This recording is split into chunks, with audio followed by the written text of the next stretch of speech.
All right, everyone. Welcome to MSP Insights. My name is Jeff Reinholz. I'm going to be your host for the day. Today, I'm super excited to welcome to a gentleman who has been in the MSP space running up to almost 30 years. Super honored to be joined by Steve Buzye. Steve, thanks so much for joining us today. How are we doing? Hey, we're doing excellent, Jeff. Thank you. Thank you for that introduction.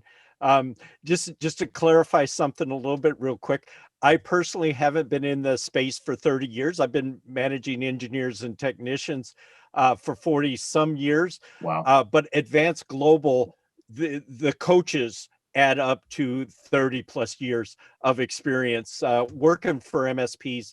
And now for the last 5 years, we've been coaching them on how to leverage the Autotask software to resolve their service delivery issues. So thanks for that introduction. It's great to be here. Yeah, we're super honored and super lucky to have you joining us today. So we were interested in having you step in because I think you offer a really unique perspective to the business, especially where your business sits today, because you get to work with so many different MSPs. You know, when we take a minute and take a step back, you talked a little bit about some tools and technologies, but thinking where you sit today, what do you think are some of the biggest challenges you see MSPs facing? Now, keep in mind who our community is and who we interact with. We do work with MSPs around the world, but we focus on service delivery issues. The tagline is we're the Autotask Service Delivery Authority, and people reach out to that. So yes, they have challenges in the financials, and they have challenges in the marketing, and they have challenges in sales. And we hear a little bit about them, but 90% of our conversation is around the service delivery issues that they're struggling. And it comes across in one or two key phases. The first one is I'm frustrated because the techs don't know what to work on next. And it also comes across as service delivery issues are a barrier to our growth. They really are saying the same thing. One is saying, they see the service delivery operations struggling. The other one is, I'm trying to get out the door and sell, and I keep getting asked, what do I do with this customer? What do I do with this? Or what do I work on next? It's the same issue. And Jeff, I want to tell you, yes, we're raving fans of Autotask, been using it for years. We fully understand it. But the dashboards that Autotask came out with in 2013 and the UI as they've improved it with categories just is a game changer. Because Jeff, the techs are sitting there and looking at a queue view or a board, one list of tickets sorted one way doesn't organize their day. They got way more going on than that. And in a dashboard, we can give them up to 12, but there's 3 key widgets that organize a text day. Number one, the tickets they can engage on at will. The remote work, don't necessarily need the customer on the call. They can jump in and just work through the list as quickly as possible. And all PSAs have an SLA automation that organizes that list for them. But then another view without, turning their head, they can see when are they scheduled next to work with the customer, and that's something important to them because they got to disengage from their list and be able to pick up the phone or grab a coat and head out the door. And then what about those waiting tickets? I talked with a tech the other day, and he said he must go through his queue view 300 times every day, skipping over, oh, that one's waiting, oh, that one's on hold, oh, that one I'm waiting for parts, that's waiting customer, waiting customer, waiting customer. Let's grab that list and let's move it over here into another widget on the dashboard. Now they can see, yeah, I'm waiting on that. But not only that, when was the last activity? My experience is if the customer doesn't respond in 2 days, they've forgotten about you. They're not going to respond. And you got to take some sort of proactive intervention to get the customer to reach out to you. Or what's popular now is, again, set up the workflow rules, the most common automation that people are aware of. If the customer doesn't respond in 48 hours, or 48 days, whatever is the case, encourage them to respond and threaten to close the ticket on them. You didn't respond. I guess you don't need it. We're going to close the ticket in 24 hours. Then customers respond. It's a shame, but that's the reality we live in. So I don't know if that went where you wanted to go, but No, off that the was top, no, because I think that's it's what I hear. I think the interesting piece, Steve, is what you were hitting on is really looking to do two things. Is number one, I think that this is probably one of the biggest challenges a lot of smaller MSPs go through. And what you hit on initially was really beginning to understand that more of what I would deem as kind of a lifestyle company, right? Where you've got some autonomy, where we see a lot of men and women get into the MSP space that love tech, but they're still trying to figure out how to run a business. Yeah. And especially in the space that we exist in the MSP area, we are considered the gurus of tech in our community, right? We've got so many small businesses that rely on us for their success. Yep. And really, it's just simply goes down to, if we focus on our business and being the experts, we know that our clients are experts in their field. And Yep. so when we see these different smaller MSPs begin to grow and they have this aha moment going, okay, wait a second, I'm CEO, but I'm also sales, but I'm also operations, right? And I'm having all of these different discussions in the business. There becomes a reality where you say, okay, first, I need to be able to delegate role and responsibility. Yep. From there, then, once I delegate role and responsibility, I think that there's also that aha moment, what you hit on. Let's implement technology, right, to improve our lives, where now we have some greater clarity into the business. And then that third component you went into is really being able to customize better business outcomes through the data that we can now see, right? Because it's interesting, what you hit on was being able to set up that autoresponder at, say, 48 hours. Now, I think about my days working with an MSP, right? And that was one of the biggest aha moments we had with our clients, is being able to send out that autoresponder. Here's Yep. why it worked, to your point, was for us, it was able to send out that timestamp, letting that person know the ticket was going to be closed. And that let them know, saying, okay, it's been done. But also, if they went, wait a second, there's something else I needed here, it was that cue, right? It Yep. was a finite stamp in time Yep. versus saying it wasn't going to be an infinite moment. Where Yep. we gained a ton when I think about the time in the MSP space is now we could actually be able to gauge total tickets versus having this evergreen request that was like, no, here's actually what I meant. And then here comes another request and another request. It's hard to scale, right? It's really hard to scale the business with that strategy. And for those people in the community that are watching, listening to this, that say, oh, that's kind of negative, and we really don't want to do that to the customer, what we're finding is taking the three faces and putting it in that first notification, or maybe the pending close notification. Now you're easy to do business with. And this is something else that in the volume going through, unless you really take the time to start leveraging the software. And I'm talking both the RMM Yep. as well as the PSA. And it's probably true for the suite of backups and the infrastructure, having the control modules for all the wireless access points. Probably true in all area. I'm a PSA specialist, so a little narrow on my focus, but by getting the three faces in there and saying, hey, just click on a face and tell us how we're doing. Are we good to close? Are you okay, but Yep. kind of neutral? Then each MSP can decide what they do with that. Or, hey, if we screwed up, if we dropped the ball here, let us know, because we want to do right by you. And all the customer has to do is one click.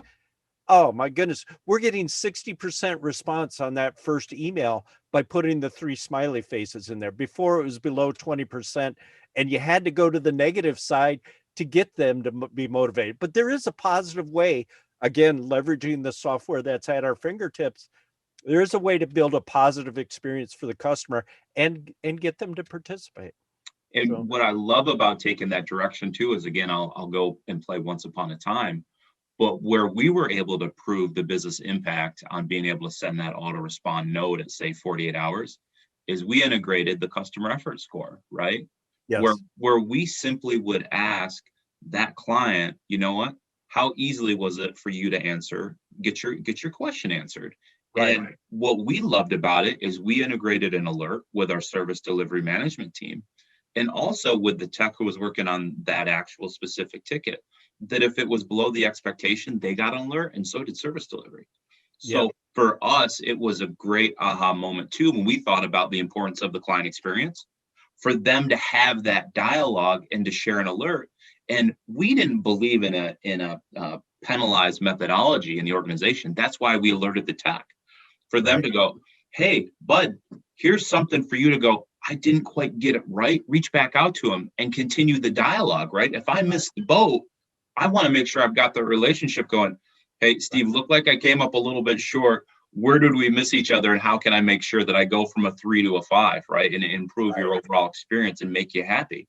But I think that that's the big piece. What we saw when we again began to integrate some things like that, we saw growth in our net promoter from a 69 to an 84 in over a year and a half. But it was, Yeah. to your point, it was that communication. And for us, it was important that we did have a good, rich dialogue there. Yeah. Oh, man, you hit on so many things. We could go back and talk about scalability a little bit, which is Okay. probably where I go. But we can say you used a key word there, alert. And so many MSPs just fire off an email to the tech. They're drowning in emails. Before the call, we were talking about distraction addictions. Oh, I got to check my email. I got to check my email. How much that kills productivity when you do it. And now you're talking about the customer experience. And according to HDI, which is the Association of Desktop Professionals, think HDI.org. This is not an affiliate plug. I love the training that they provide. But in one of their surveys, they found out that 80% of customers change service providers because of the customer experience, not because an MSP screwed up technically. It's because they didn't communicate with the customer, didn't let them feel the love, keep them in the loop. Oh, those are key things. But I want to go back to scalability. You mentioned a lot of times an MSP starts, he has tech roots, he hangs out his shingle, and now suddenly he's got a couple of techs. He wants to grow the business. And it's really the techs that sit down and say, okay, now I got to think business and not think techie anymore. Yes, I want to give the customer best experience. I believe I'm the best tech in the world. I've hired the best techs in the world. But how do you run this as a business? That's really a sticking point for them. And then to scale, they can scale past that one just by putting more energy into it. The ones that are successful are the ones that start thinking about their business. And as they scale, just more and more layers of problems come in. A small group, 3 guys, they know all the customers. They can look at a ticket and instantly know what's going on with it. They're familiar with the history. They're very close. They can quickly say, hey, this customer emailed in, I'm busy, who's got it? And somebody will raise their hand, the all hands on deck. That doesn't get you very far. You get to 4 or 5 techs, suddenly not every tech knows every customer. Tickets are coming in, they don't know what to do with, and the all hands on deck, back to that digital addiction, that's a major disruption, costing hundreds of thousands of dollars every year. Just that one, here's a critical request, who's got it? When you got 5 techs, you're talking $100,000 in lost profit just by disrupting. You got to learn the tool, and it's an amazing, the PSA, especially the Autotask. It has 4 or 5 advantages over the other PSAs, dashboards being one of them. But sitting down and coming up with an SOP that when we get a critical request, we're not going to ring the bell and have everybody stop working. We're going to look at the historical data. We're going to be able to predict. And we were chatting about that a little bit earlier, the difference between lead and lag indicators. You could take a lag indicator, like we get 4 hours of critical requests every week. So that's a little bit over an hour a day, a little less than an hour a day. What can we do to make sure somebody is available, pre-designated, to take on that critical request? So you develop an SOP for critical requests that is not all hands on deck. You get faster response time. The customer gets a better experience, less disruptive. And when when we first proposed this, we got a lot of pushback. I don't want my highly qualified billable resources sitting around thinking something will happen. Trust me, if it doesn't happen, everybody's happy and they find something else valuable to do. The second thing is, nobody wanted to say, oh, on this day, I'm the go-to person because I have no idea what I'm getting into. Techs really like to plan their day, whether we know this about them or not. They are in their comfort zone. Stress is way down when they can look at their dashboard, look at their calendar and go, okay, this is what I'm in for today. They can brace and lean into it. It's when all the unknowns are coming from, their stress level goes up. And another subject we could get into is churn, because I think we're going to see a high level of churn in 2021 for a couple of things in the world and HR having nothing to do with MSPs. But let's circle back to scalability. So you have an owner, he's hired a couple of techs, and at every level, things get more and more difficult. Jumping from 6 techs to 10 techs, usually a significant amount of project work comes in. And so how do you manage the projects? So, and usually what the symptom that the MSP sees is that, oh, that blasted managed service support, the one that makes us all the money, our economic engine, is keeping our projects from being on time and on schedule. What's really happening is the projects are coming in with high visibility, high interest, customers all over it. This is, they're still king. Managed service support could be the revenue stream, but the project is king. And so you put in all the projects, not leaving room for the reactive work. It's really the projects that are trashing your operation, not your operation trashing the projects. And so being a businessman saying, look, we need a different process for projects. We can't dump it in the queue and tell the techs to get to it whenever they can. That just never works. You need a level of, and for instance, onboarding a new customer is 80 hours worth of work, 40 hours of technical billable, 40 hours of non-technical. A non-billable person reaching out to the customer, thanking them for the order, finding out what the salesperson promised them, assuring them we will get you there in 90 days or a year, depends on how big the promise is. It's just not today. And here's how we're going to get through the next 90 days.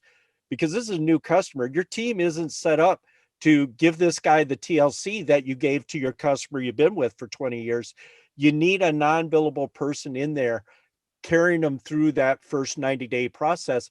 There's a lot of work there. You got to develop that SOP and think like a business person and not just keep going things that worked when it was just me and 3 techs. Well, and I love the way you approach that, right? Because I think that the biggest piece that begins to really jump out in that initial message is an organization, and again, I'll use the term, the small business begins to define how they see the customer and client experience. Yes. And I think too often, small businesses that are just getting their start, again, they're wearing so many different hats that they'll start to add a tech, they'll start to add an engineer, and they'll ask the question, oh, is customer experience important to you? Oh, absolutely. And they'll go, okay, great. So then that's what we do here. And then next thing you know, you're the owner and you're sitting back and you get a call from one of your clients, and they'll say, hey, listen, I was working with one of your senior engineers on a project. I haven't heard from him in 3 weeks. What happened? Yeah. You are the, you're Bobby business owner. You turn to your senior engineer and say, what happened? He goes, oh, I'm working on it. Yeah. Well, when was the last time you gave him an update? Oh, I haven't. Why? Did they call? And they're but the thing, to your point, is the engineer who loves doing the work, they will immediately look at the business owner and go, but the work is awesome. Yeah. And you as the business owner, you go, I'm going to have to agree the work is good, but the communication, not good. Yep. So it's a full packaged experience. And I think, again, I think it's fascinating to be in the MSP space, because when you do get men and women that are so technically strong, I used to use this term all the time. If you can find a unicorn who was strong technically and who also had that great personality that could get in front of a client, be charismatic, make sure that all the boxes are checked, those are tough to find, right? Yep. But what I think is great, to your point, is being able to now leverage technology where you can create a unicorn experience, right? Yeah. And when I say it's the unicorn experience, you're getting best in brand technical aptitude, where now we've got the technology that creates the checks and balances from a communications perspective that allows somebody Yep. to go, you know, I can go to 4 to 6. And I think the piece too, what we can also hit on, what I love when you talk about that growth, is now being able to make business decisions and growing your MSP Yep. specifically based on data and historical data that you have, right?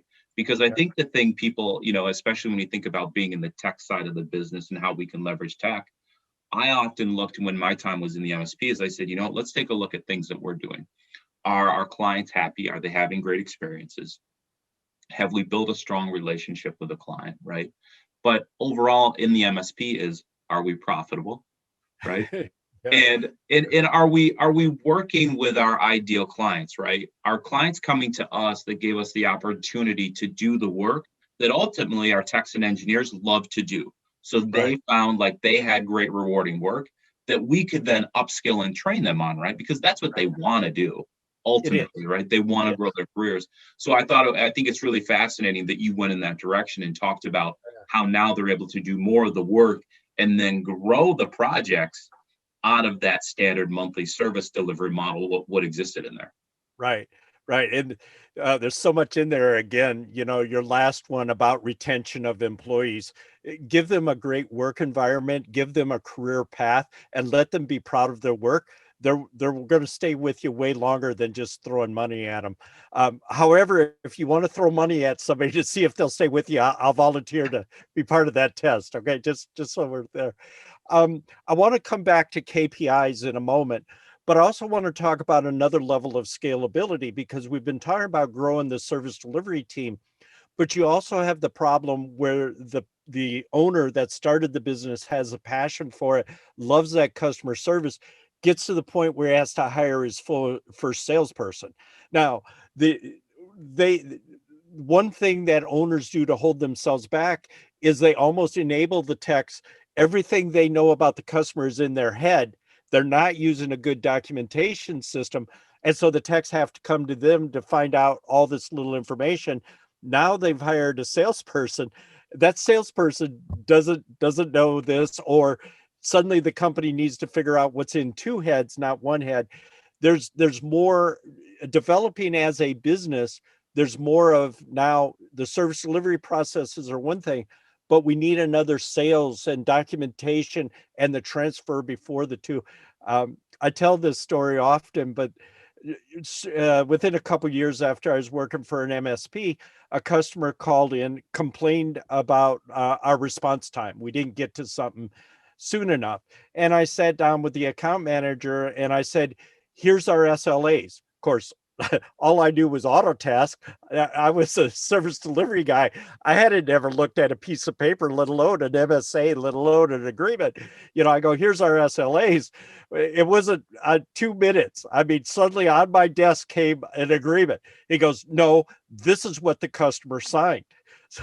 So I went to the president. I go, this is this agreement. How many other agreements are like that? Because this is where the Autotask software is configured.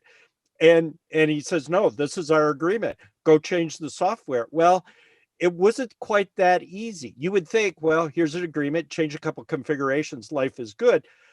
I went to the sales department. I said, do you know this is what the SLAs were selling? And they couldn't agree within themselves of what it was.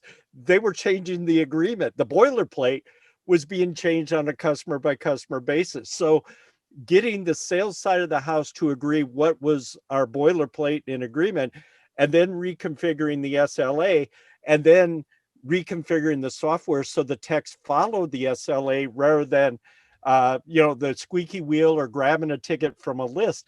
That was 2 months worth of work, you know, and it's so much easier when you're the small guy to get that work in. This is what you think it should be. Let's get it codified on the paperwork side and let's get it configured on the Autotask side. Then as you scale, people are being indoctrinated into what you want to deliver. When I joined this company, they were 25 years old, and those two things had been out of sync for 25 years. And that's why it took us 2 months to clean it up, not because it's a big problem. You had so many people involved. If you do this at the smaller level, it allows you to scale and grow better.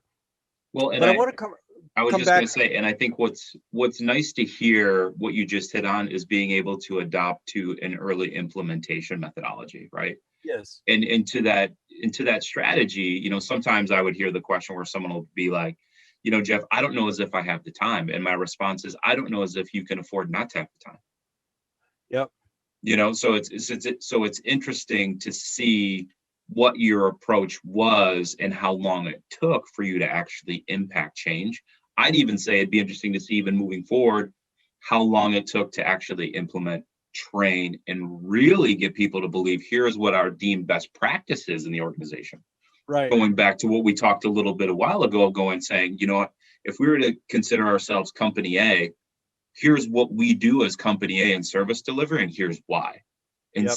Instead of relying on, the thing I've seen too often too in MSPs and a lot of businesses is you'll have 12 different techs running 12 different CX strategies on what they think is the best practice, right? Yep. And that's where Yeah. you get yourself in trouble. Well, and that's also where customers start clamoring on to a particular tech because he delivers this experience. I don't get this experience from everybody else. If you want to break that, there's a couple of different ways, techniques. One of the executives I work for, he said, this is the way you explain it to them, is that we're like a hospital. And if you're in pain, it's break fix, you need somebody now, you're going to get whatever emergency doctor is on duty. If you want your favorite family doctor, you got to schedule an appointment and come and see them as a family doctor. And I went back to my team and I said, here it is. You can say to them, they can have their favorite tech in 3 days. We'll find time and we'll schedule it. Or if they need it done today, we have these other techs standing by ready to work on it. Your choice. Don't tell them no, don't push back on them, but give them options that work for you as an MSP, and that's how you enable them. You mentioned something about how long does it take for me to where I felt we were really fully leveraging Autotask. It took 7 years, and I will tell you, every little change we made, profit went up and up and up. We were more profitable by 10% more. Just the one SOP of resolving what to do with critical requests bumped our bottom line 10% without hiring a tech or onboarding another new customer. Just getting that noise out of the service delivery operation. So it took us 7 years to really learn how to fully leverage Autotask. And quite frankly, Jeff, I learned more this week about how Autotask works. We're still looking for those incremental improvements. I've heard of other MSPs taking 10 years to fully leverage it. And there are experts out there. It's not just us. There are other experts out there that can shorten that timeline, but it's working through one workflow at a time. The first workflow that I worked on was our preventive maintenance program.